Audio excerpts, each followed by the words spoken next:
देखिए हमारे पास एक यूरिन का जो है कि रिपोर्ट है, तो इस वीडियो में बताएंगे कि किस तरह जो है कि आप यूरिन का घर पर रिपोर्ट चेक कर सकते हैं, मतलब समझ सकते हैं। तो अगर वीडियो पसंद आए तो वीडियो को लाइक करके चैनल को सब्सक्राइब जरूर करिएगा। देखिए इसमें लिखा हुआ है urine examination routine urine R E, ठीक ना। इसका मतलब ये हुआ कि आर ई का मतलब रूटीन एग्जामिनेशन, वही बात हुई। तो फिजिकल में देखिए क्या होता है। फिजिकल में ये हुआ कि कलर इसका क्या है, लाइट येलो है।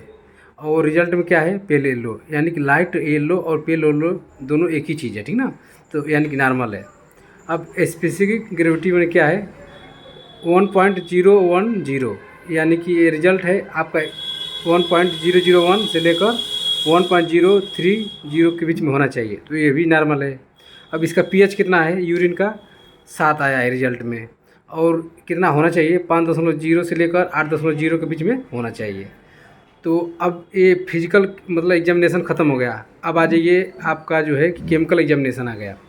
केमिकल एग्जामिनेशन में कैसे देखा जाता है, देखिए प्रोटीन आपका क्या है, निगेटिव है। रिजल्ट में आपका ये रिजल्ट वाला जो है कि सामने है, तो ये क्या है, निगेटिव है। और कितना होना चाहिए, निगेटिव।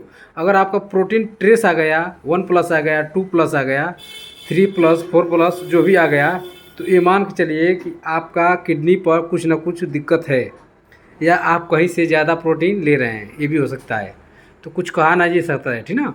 तो आपको क्लियर करने के लिए आपको प्रोटीन जांच करना पड़ेगा, और यूरिक एसिड क्रिएटिन और यूरिया जांच कराना पड़ेगा। जब आपका प्रोटीन 3+, 2+, 1+ आ रहा है, तो ठीक ना। तो इसमें आप प्रोटीन ज़्यादा भी ले रहे हैं, और या तो आपके किडनी का फिल्ट्रेशन दिक्कत हो रही है, ठीक ना, ये भी हो सकता है। अब ग्लूकोज में आइए, यानी कि शुगर आपका कितना है, 4+ है, प्रेजेंट है, ठीक ना। तो आपका 100% मान के चलिए कि आपका ब्लड शुगर कितना होगा, 3 से 400 के बीच में हो सकता है, 300 से 400 के बीच में हो सकता है आपका शुगर। अब नीचे आइए, ये लिखा है रिजल्ट रिकेट्स प्लीज करेंटलेट क्लिनिकली, मतलब इसको छोड़ दीजिए, यहाँ से यहाँ हो गया। अब आपका आ जाइए कीटोन में आपका निगेटिव है, निगेटिव भी होना चाहिए। ये भी एक केमिकल एलिमेंट है। बिलिरुबिन भी एक, जैसे लीवर में जो आता है वो भी एक, यूरिन में आपका बिलिरुबिन आ तो नहीं रहा है, ये भी आपका निगेटिव है। देखिए यूरिनोबिलोजन, ये भी निगेटिव है। ल्यूकोसाइट स्टेरेटेज, ये भी आपका निगेटिव है। इस तरह नाइट्रेट आपका भी निगेटिव है। इस तरह जो है कि आपका मतलब केमिकल एग्जामिनेशन भी हो गया। अब नीचे ये माइक्रोस्कोपी में ये होगा आपका कि जैसे देखिए आरबीसी, अगर आपका आरबीसी निगेटिव आ गया तो कोई बात नहीं है। अगर जैसे देखिए इसमें लिखा है 0 से लेकर 2 से आरबीसी एच, यानी कि हाई पावर फील्ड दिख रहा है, ठीक ना। HF मतलब HPF का मतलब यही हुआ, हाई पावर फील्ड।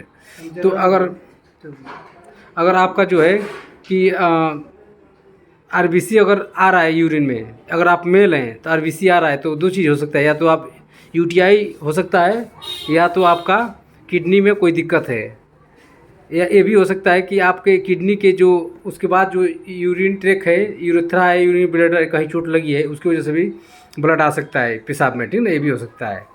तो अगर आप फीमेल हैं, फीमेल में अगर यूरिन में मतलब ब्लड आ रहा है तो कोई बात नहीं, आपका किडनी भी ख़राब हो सकती है, यूटीआई इन्फेक्शन भी हो सकता है, और जो है कि कभी के पीरियड में भी ब्लड आ सकता है, ठीक ना। तो आप पस सेल्स देखिए, आपका 2 से 3 है रिजल्ट में, HF यानी कि हाई पावर फील्ड WBC दिख रहा है, ठीक ना। इसमें कितना होना चाहिए, 5 तक होना चाहिए WBC, ठीक ना, वाइट ब्लड सेल्स में हाई पावर फील्ड में देखा गया है, ठीक ना। इसी तरह एपिथेलियल सेल देख लीजिए, 2 से 3 देखा गया है, 5 तक होना चाहिए ना, ये भी नॉर्मल है। इसी तरह कास्ट जो होता है, जैसे आरबीसी की कास्ट है, कि एपिथेलियल कास्ट है, कि और जिलेट का कास्ट है, कि किस चीज़ का कास्ट है, तो कास्ट में नॉन सीन हो गया है। ये लो पावर फील्ड में देख सकते हैं इसको, क्योंकि ये मतलब ये गट्ठा देखा जाता है।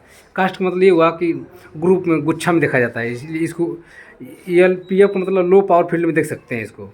अब नीचे एक क्रिस्टल में नॉन सीन, यानी कि निगेटिव है, क्रिस्टल नहीं दिख रहा है, रिजल्ट में निगेटिव होना चाहिए। अदर में नॉन सीन, यानी कि रिजल्ट में नॉन सीन होना चाहिए। इस तरह जो है कि आप रिपोर्ट देख सकते हैं यूरिन का, ठीक ना। अगर वीडियो पसंद आए तो वीडियो को लाइक करके चैनल को सब्सक्राइब जरूर करिएगा। धन्यवाद।